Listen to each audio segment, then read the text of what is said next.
নমস্কার, দেখছেন কলকাতা টিভি। আমি সুদীপ্ত রয়েছি আপনাদের সঙ্গে। শুরু করছি সংবাদ সারাদিন। প্রথমে যে খবরের দিকে নজর রাখবো, দক্ষিণবঙ্গে ধেয়ে আসছে কালবৈশাখী। দক্ষিণের সব জেলাতেই ঝড় বৃষ্টির পূর্বাভাস দিয়েছে আবহাওয়া দপ্তর। 50 থেকে 60 কিলোমিটার বেগে বইতে পারে ঝোড়ো হাওয়া। গত কয়েকদিন ধরে যে দাবদাহ তৈরি হয়েছিল দক্ষিণবঙ্গের প্রায় সব জেলাতে, এবার ঝড় বৃষ্টির পূর্বাভাস দিয়েছে আবহাওয়া দপ্তর। দক্ষিণবঙ্গের প্রায় সব জেলাতেই আবহাওয়া দপ্তর এই পূর্বাভাস দিয়েছে, যেখানে বলা হয়েছে যে কালবৈশাখী ধেয়ে আসতে পারে, 50 থেকে 60 কিলোমিটার বেগে বইতে পারে ঝোড়ো হাওয়া। বিস্তারিত জানবো, আমাদের সঙ্গে রয়েছেন আমাদের প্রতিনিধি শাশ্বতী রায়। শাশ্বতী, ঠিক কি বলেছে আবহাওয়া দপ্তর? রয়েছে যে দক্ষিণবঙ্গের 9 জেলায় কালবৈশাখীর সম্ভাবনা এবং প্রত্যেক জায়গায় কিন্তু কমলা সতর্কতা জারি করা হয়েছে ইতিমধ্যেই, কারণ 50 থেকে 60 কিলোমিটার বেগে বইতে পারে ঝোড়ো হাওয়া।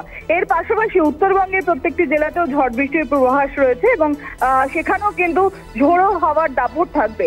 অর্থাৎ বোঝাই যাচ্ছে যে সারা রাজ্য জুড়ে যে তাপপ্রবাহ চলছিল দক্ষিণবঙ্গের একাধিক জেলা, সেই তাপপ্রবাহ থেকে কিছুটা হলেও স্বস্তি। তবে ঝড়ের দাপটে সকাল থেকেই বেশ কিছু বিপর্যয় ঘটেছে। সেই দিক দিয়ে নজর রেখেই কিন্তু আলিপুর আবহাওয়া দপ্তরের তরফ থেকে কমলা সতর্কতা জারি রয়েছে দক্ষিণবঙ্গের একাধিক জেলাতে। ধন্যবাদ শাশ্বতী, তুমি আমাদের সঙ্গে ছিলেন, আমাদের প্রতিনিধি শাশ্বতী রায়।